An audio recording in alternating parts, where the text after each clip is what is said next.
Hello all, Rick here! A while ago I did a video covering how the Klingon Empire interacted and would handle the Borg based on the limited canon and extra canonical tales we have.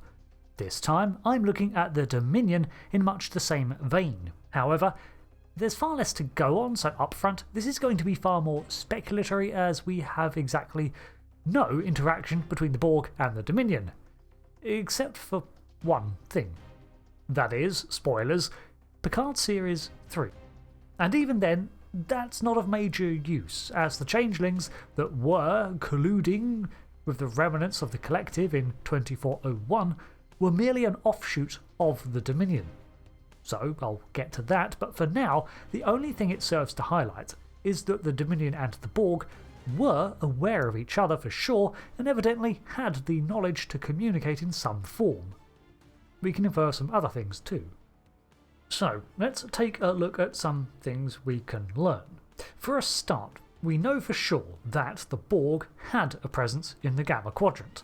While originating in the Delta Quadrant, the Borg have been expanding towards the borders of the Beta and Alpha Quadrants, first appearing, to our knowledge, around the neutral zone territories between the Federation and Romulan Star Empire in 2365.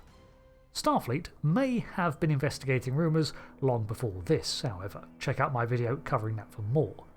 But the transwarp network that Captain Janeway uncovers in Voyager's finale episodes reveals a map which includes Borg transwarp corridors to all quadrants of the Milky Way, including the Gamma, by 2378. Considering the rate of expansion, then the Borg Collective likely began forays into the Gamma Quadrant in much the same way, so we can assume that they were aware of the Dominion for at least 15 to 20 years before this date. However, the Dominion is also far older and larger reaching than the Federation, and also does not respect the sovereignty of other Gamma Quadrant powers, as it is the dominant force of that region. Therefore, I would not be surprised if the Dominion's founders were aware of the Borg long before Starfleet ever was. However, considering the Dominion's sole focus during the Dominion War was the Alpha and Beta Quadrant powers, we can assume that at no point were they fighting multiple fronts against the Borg incursions at the same time. Now, as for the rogue changelings from Picard, Starfleet was compromised by shapeshifter agents long before the Dominion War erupted in earnest, and as publicly available knowledge, those imposters were probably up to speed on everything Starfleet knew about the Borg Collective. If this is combined with the earlier non-canon interactions of books and such, we can surmise that the Dominion was only beginning to prepare for the Borg after the Federation. This is likely when the Dominion learned how to contact and locate the Collective. At some point after 2379, the ruined Collective reached out to the escaped Section 31 changelings, who were unable to return to the link thanks to their experimental state. Driven by revenge and agony, these modified changelings accepted the deal with the Queen of the Collective to ruin Starfleet in the Federation through the long-term insidious assimilation plan. To note, this is not the Dominion, so I'm not going to focus too much on it. But Vadic and her cohort took part in recovering Locutus's corpse, running interference, disseminating the transporter modifications, and overall combining their infiltration expertise with the Queen's plot. The only thing they really stood to gain from this was revenge, but thanks to their tortuous existence, that was enough. The only thing it brings to the table of relevance here is that the Dominion definitely was aware of the Borg and Starfleet's acts against them. In the Star Trek Dogs of War comic, Starfleet acquires a piece of Borg technology that comes into Sisko's hands. It's a headpiece, connector meant for drone coordination and interface that allows for far greater connectivity, response time and synergy among compatible technology, far greater than even the Dominion had. It was ultimately too dangerous to use, but in Sisko's evaluation it outstripped the Dominion's abilities.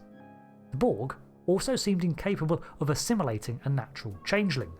From the DS9 novel, Lesser Evils, the crew of the USS Defiant in 2376 find a planet with a crashed Jem Hadar battleship and a Borg vessel that had been there for about 7 years.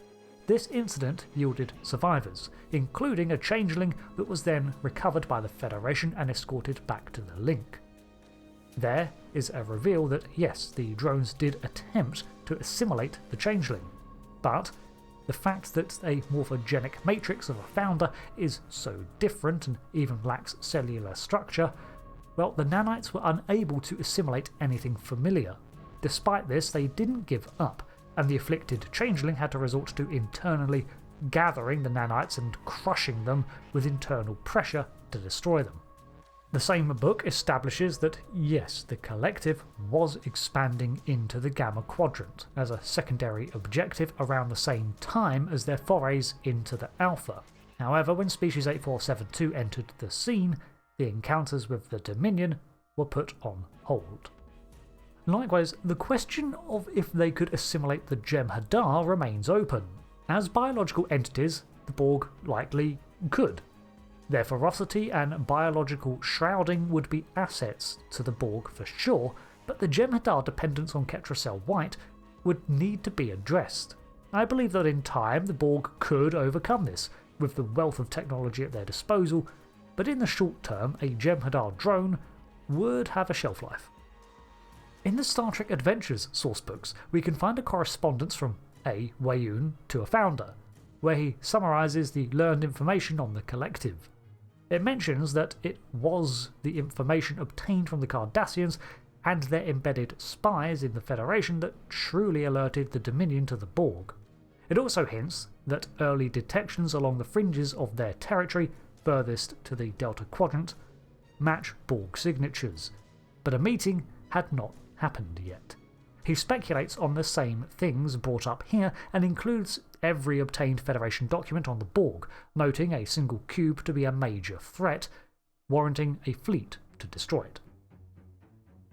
So, when it comes to a straight-up battle, the Dominion fleet is the most overwhelmingly powerful we have seen in Star Trek in terms of numbers thanks to their massive shipyards and cloning technology. However, they are not as adaptable as the Federation, relying instead on manipulations and alliances to bring new tactics to the table. After the Federation adapted their systems to deflect Polaron-based weaponry, did the Dominion adapt? No. Then they went and secured an alliance with the Breen, gaining a temporary fearsome new weapon in the form of the Breen Energy Disruption Blast. But when the Klingons discovered a way to proof their systems, the Dominion did not adapt again. While I believe that the Dominion could throw their powerful fleet against the Borg and prevail, in the short term, in a war of attrition they'd ultimately lose, as the Borg are willing to throw themselves at an issue until they adapt, and the Borg don't do warfare in the traditional sense. They are slowly expansive, encroaching over decades, but always learning. The Dominion has proven not to have the same versatility, and time again falls back on the same old tactics that had worked for millennia. Divide and conquer through manipulation is irrelevant against the hive mind. Negotiations with the Collective are irrelevant. Instilling fear and threats of reprisal irrelevant. Nothing the Dominion can provide except raw might would be worth considering against the Borg. Their soldiers, the Jem Hadar, might not be immediately assimilatable. Let's even assume this remains so. But the Dominion is more than the Jem Hadar. All the subject or member worlds are their own populace under the Dominion's heel, and the Collective could assimilate these. While I have no doubt that the Dominion would move to defend these worlds, not out of kindness, I don't think it beyond the Dominion's tactical mind to neutralise a planet before it could be taken by the Collective as resource denial. Their propaganda would then cite another tragic loss, a world fallen to the Borg threat, blah blah blah.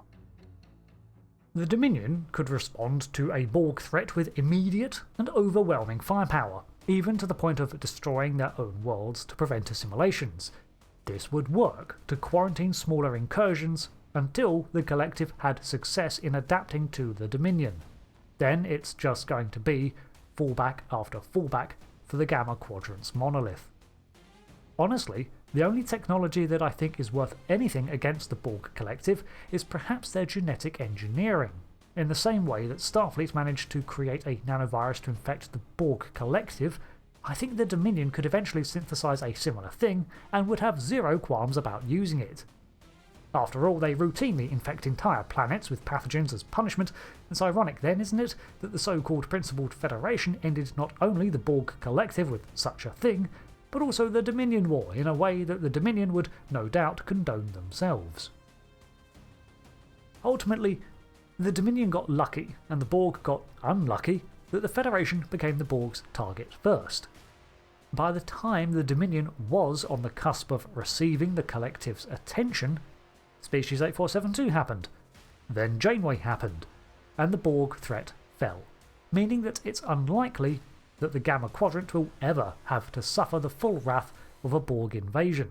If by some miracle the Dominion did win a conflict, I think they'd more likely want to gain control of the Collective and use them as another method of tightening their grip on the galaxy. Unlike the Federation and even Romulan Free State, which backed the reclamation and recuperation of drones. Now a founder-subservient collective would be a terrifyingly powerful threat. If the Borg were victorious, they'd take over the Dominion, gain access to the advanced cloning labs, and be able to produce even more drones at a rapid pace, while remaining member worlds splintered and fled elsewhere. They'd probably simply destroy the Founders, if they could find them, as this would cause the rest of the Dominion's military structure to collapse, by the Founder's own design. You know what? Infinite cloned Borg is also a terrifying outcome, so I'm going to amend my earlier statement. Starfleet got lucky that the Borg chose them as their first threat, or perhaps it was all planned to unfold that way. What if the Collective was almost at the Dominion's doorstep, when suddenly a Galaxy-class ship showed up in front of one of their cubes and seized their interest? Q did it! Q saved the galaxy! Thanks for watching this more speculatory breakdown on how the Dominion would fare against the Borg and vice versa. What do you think? Is there something I failed to consider? Let me know below, and thanks for watching. I've been Rick, and until the next one, goodbye.